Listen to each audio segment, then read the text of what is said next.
Assalamualaikum warahmatullahi wabarakatuh. Selamat sore Ibu Nurul dan teman-teman. Kami dari kelompok 3, kami akan mempresentasikan modul ajar dari pertemuan ke-9 mata kuliah Project Multikultural.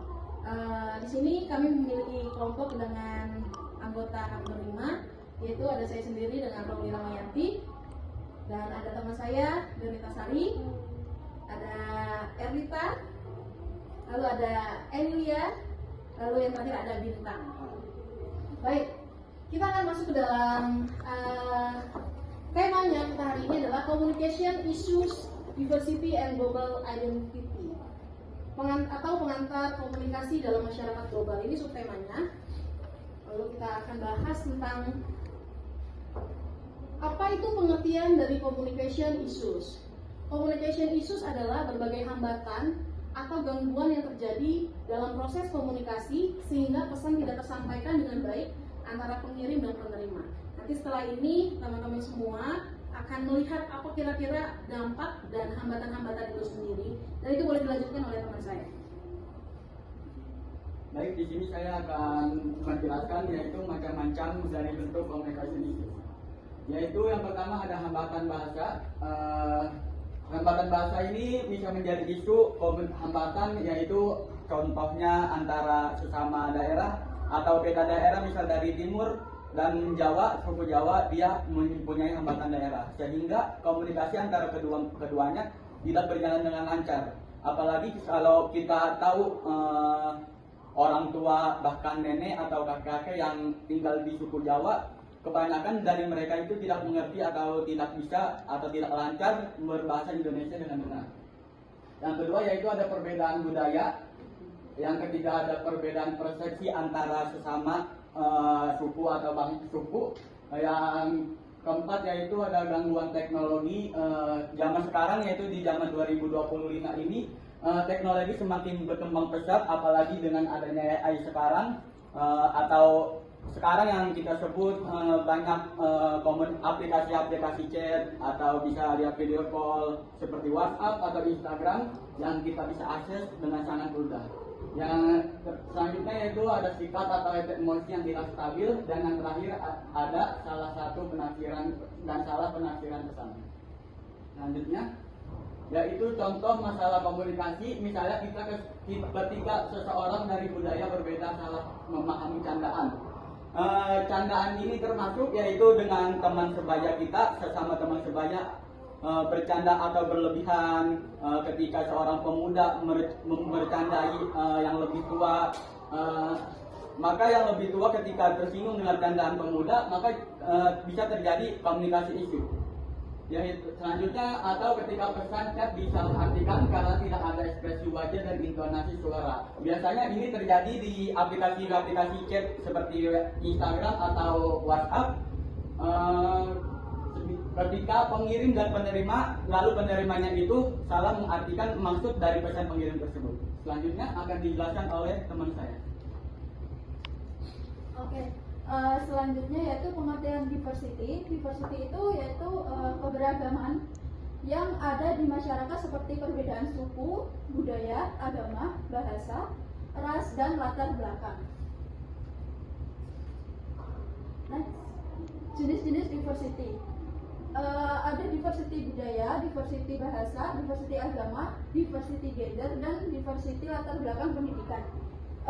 Diversity itu keberagaman. Jadi misalnya ada di satu kelas itu ada yang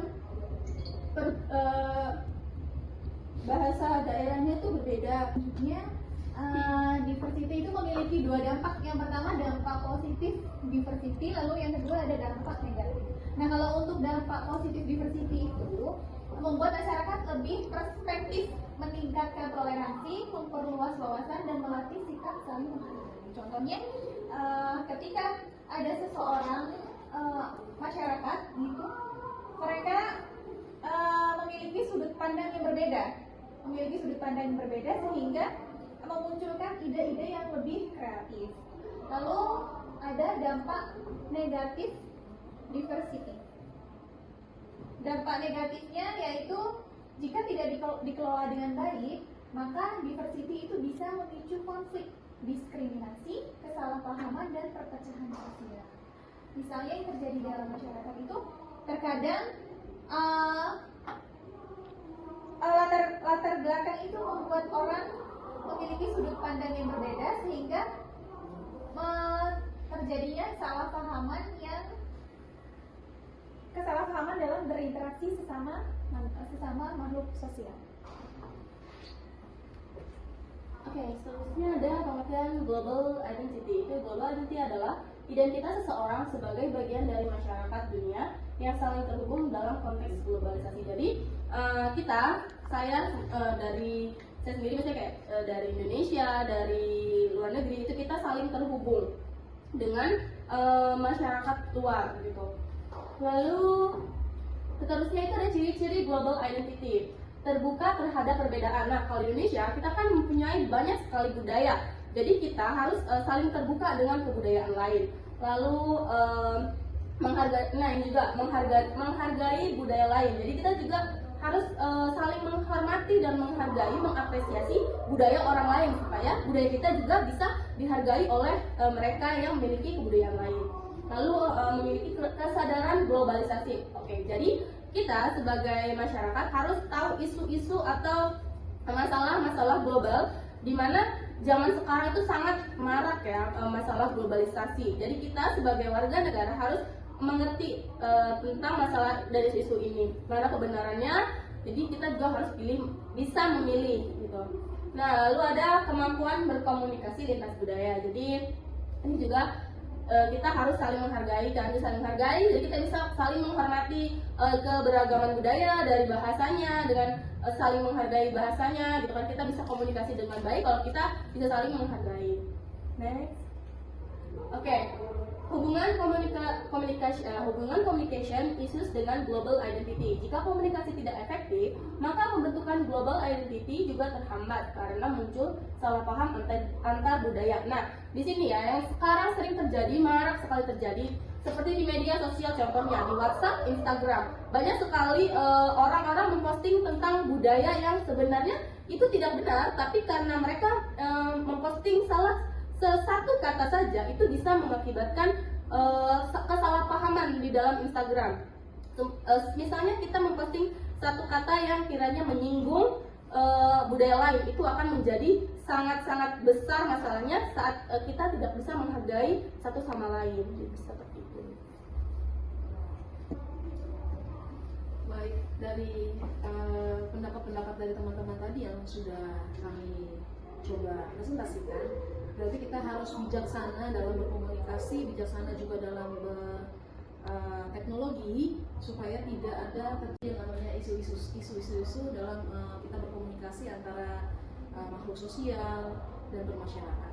Dan kesimpulannya dari kelompok kami tentang pembelajaran minggu ke-9 ini adalah komunikasi yang baik membantu mengurangi konflik dalam keragaman dan memperkuat global identity. Oleh karena itu, penting untuk memahami communication issues dan diversity di era global. Cukup sekian dan terima kasih dari kelompok kami. Semoga apa yang boleh kami sampaikan itu boleh menjadi pengetahuan yang baru buat teman-teman yang mendengarkan, dan ini adalah presentasi kami untuk pembelajaran mata kuliah cross multikultural. Terima kasih. Terima kasih.